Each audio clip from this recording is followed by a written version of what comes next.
The result of 10 years of pioneering, the S10 introduces the next generation of innovation. Without the motion sickness, S10, the next generation has arrived. S10 goes beyond the bezel. Simply tap the S10 screen and S10 instantly launches, opening our all-new intuitive One UI. Intelligently ultra-wide. All while for new levels, its revolutionary front, every shot is worth sharing. And for the first time ever, S10's battery lasts all day. So now, thanks to groundbreaking intelligent battery management, our cutting-edge automatic S10's processor won't slow you down. And because the day doesn't finish until you do, S10 designed not to stand out, it's designed to stand apart. The S10. The next generation has arrived. Here we got the S10. First thing on the list, convert it to a Cybertruck. What do you think of that? Huh? Pretty sweet. No, I'm just playing, man. So here's the S10, and I just wanted to kind of like run through some ideas. And I was looking online, and I found a couple of pictures of trucks done up in a pretty cool looking two-tone paint, which I kind of like. And yeah, here I'll just show you, it'll be easier. But yeah, so we can do like black on top with like accent with a red pinstripe, and then you know, do something different in the front. I mean, this can still change, but yeah, I think it looks kind of sweet. I don't know, not too bad. First thing on the list to do is to drop this thing down. So let's see, we can drop it down a little bit. That's probably like a 4-inch and a 5-inch, maybe a 5 in the front, 6 in the rear. I probably won't go that low. I want to have decent ground clearance, but we'll definitely see what we can do. I would love to do coilovers in this thing.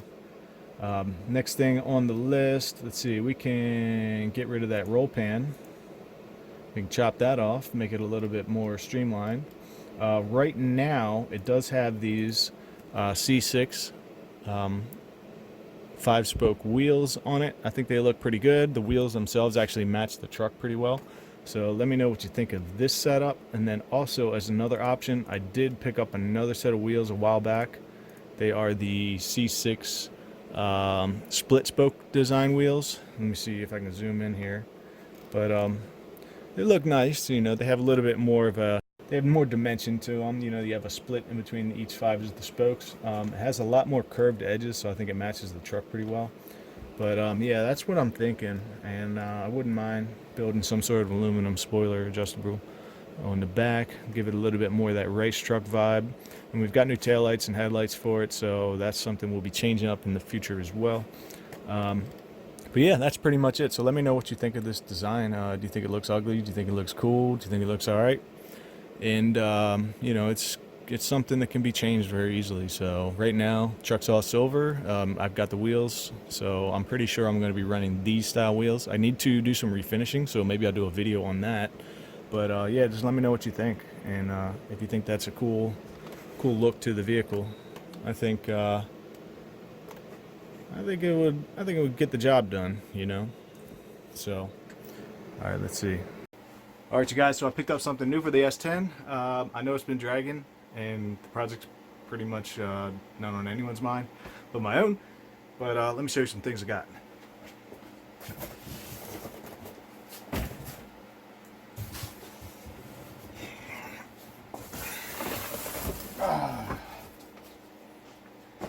Got ourselves a K1 crank. It's a forged stock stroke, so 3.6-inch stroke. So let's open it up and I'll show you what it looks like. I am Torok. Woo, heavy.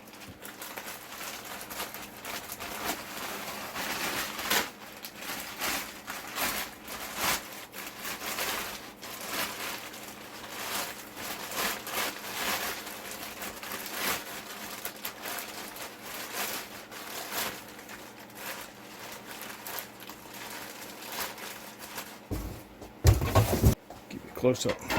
The crank. Let's see here. K1 4340 forged steel.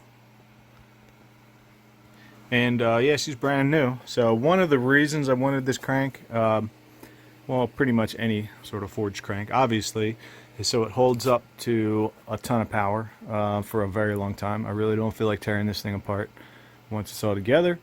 So hopefully it'll be around the 600 wheel range, 700 wheel, somewhere around that. And yeah, so we've got the dual machine crank keys put in there, so I'll be able to just slip an on and off a balancer.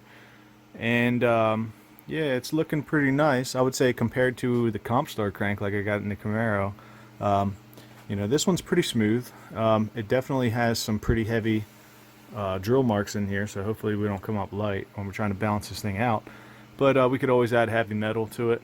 I want to have it internally balanced, because obviously if you have it balanced to the flywheel, you go through a flywheel, then you're going to lose that balance. And yeah, everything else in the external is going to be neutral balanced. But yeah, this crank's looking pretty nice. Right now it's got paper coated with oil to keep all the bearing surfaces nice and clean. But yeah, it's pretty much brand new. So we still got a 58 tooth reluctor wheel, so we'll be able to run the factory LY6 harness. So that's something I'm going to be looking out for after I get this engine built. I do want to retain the cam timing control, so we'll play with that a little bit. If it doesn't work, then we'll just go ahead and delete it. But yeah, that's the crank. Next on the list, keyway for the crank. Let's see here. Got some half keys right here, so they should fit the crank. I haven't actually tested it. And then I've got a long keyway here from GM. So let's check this out.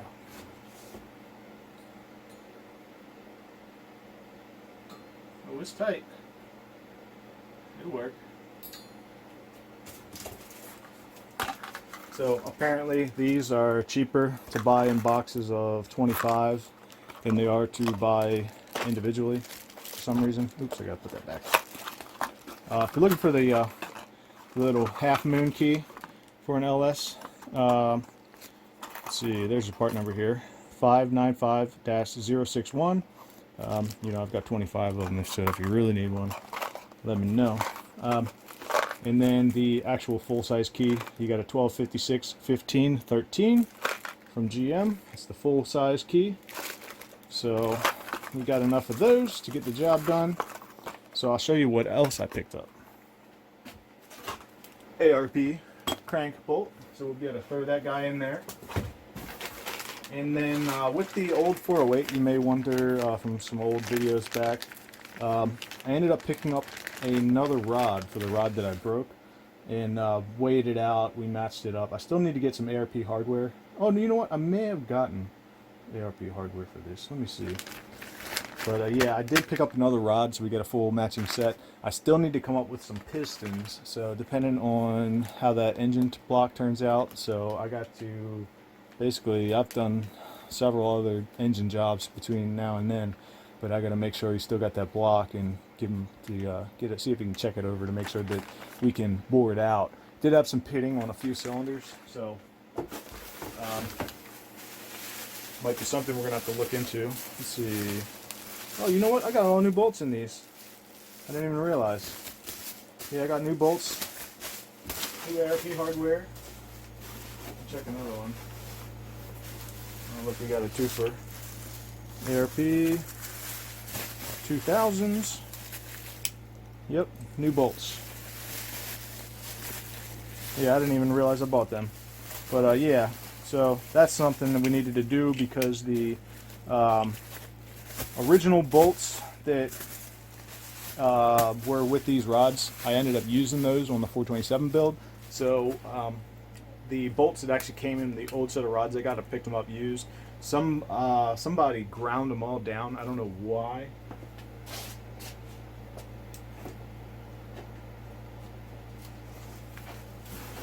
So I think we had a little bit of amateur hour stroker motor, and they actually grounded the edges of the bolts down in order to get it to clear a stroke, I'm assuming.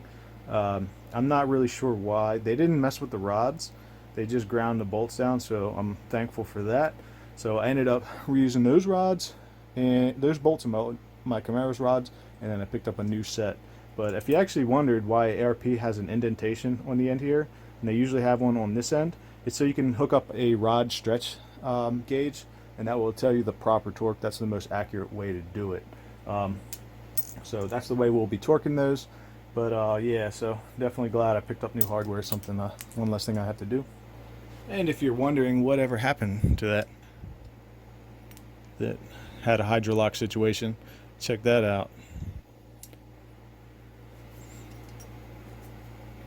Big Jobs paperclip, courtesy of Tom. Of course, I still have some more hoarding of the parts for the S10. Over here, if you're a long-time watcher, you may recognize that. Still got it. LSA supercharger off of either a Z01 or a CTSV. So this is a takeoff warranty supercharger, and the bushing in the snout has already been changed, and it's in pretty good shape. I mean, there's really not a whole lot of corrosion, a little bit, so it's been rinsed down a few times, but it's in really good shape. The rotors look really good. So can't wait to get that thing on. Still need to come up with some LS3 cylinder heads. So the plan is to basically build that short block and then come up with some heads, get that thing bolted on, and then work my way from there. But I want to have it pretty much a complete long block with wiring, you know, everything on it before I begin the swap. So could do it cheaper, but yeah, we'll see what we can do. So I freed up this spot over here. Here's some S10 seats. This is the S10 graveyard over here. And yeah, so it's going to be sitting over here, so I'll have a spot to mess with it. I really would like to get another lift, but it's not really necessary. And then over here in the shop, kind of things we got going on. I got a bunch of other videos I need to edit, but having computer issues. But yeah, right here you may recognize this particular C4. It's a supercharged C4. Came in because the tensioner pulley started to come apart. And I've got the new tensioner in there. These things are such a pain to work on when they have a centrifugal. There's really no room. If you look down in here, you can't even stick your arm down in there. I mean, the only way I was able to get that tensioner in there is to undo the motor mounts and lift the engine up. Then I was able to disassemble the tensioner, squeeze it in, throw the pulley on, and then bolt it in once it's down in there in place. So just got to take care of that, and then it'll be time to get this thing tuned. So hopefully I can get somebody to tune this dinosaur of an LT1 computer and just make sure everything's good. It's still running on the original tune, that the original engine when it came in, when it had bad main bearing. So I got a feeling that the timing is pretty cranked up, and maybe the air to fuel isn't perfect. It does have an odd ignition timing device in there that may end up hurting this, because if it's adjustable, then someone's going to adjust it and possibly throw the tune out of whack. So you know, that's pretty much only for guys that are racing these things. I mean, they know their car very well. So yeah, but other than that, up top here we got a C6 that it needs a new TCM, so I got that on the way for that as well. But yeah, look out for, I got a cam install on a C6 vet, just like that, 06. So, and you've seen the car in the past. We put a torque converter in it and all kinds of stuff. So yeah, we're going to be doing a cam update. So look forward for that video. And one other thing I wanted to mention is there's a couple of guys that pretty much have been fans of the channel, you know, since I guess the beginning. So the first on that list, I'd like to say a shout out to Jay Hunto's Garage. He does all kinds of cool videos. He's still making videos. He's even got a 95 Camaro, I believe, with a 3.4, and he ended up doing a swap for the GTP supercharged V6s. So I believe he's still working on the final results of that. He pretty much, I think, started that when I started claiming I was going to build an S10. So, you know, he's come a long way, man. I haven't even started. I'm still gathering parts, man. Sorry. But yeah, that's just the way it is, man. I started that project before I had a kid, and now my kid is a year old. So And then let's see, the next fan I'd like to give a shout out to is Chemical Spore. So he's got a 4th gen Camaro, and he's got videos on doing all kinds of mods to his. I think he just got done with suspension on it, and he's got a cam swap. I think he's got 243 heads, so it's a nice little setup, man. Put down some really good numbers, and yeah, if you want to see some more stuff like that, he's even got like F-body meetups and all that, so you know, you can see some car show footage. I like that one in particular that I can remember. But yeah, he's cool dude, real nice, down-to-earth guy. So check out his channel as well. And yeah, that's pretty much going to sum it up. I've got a lot of cleaning to do, so I'll try to get back on these videos here soon and try to give you guys some more content. But everything's still going well, so getting everything set up. So I appreciate you guys watching, and I'll see you on the next one.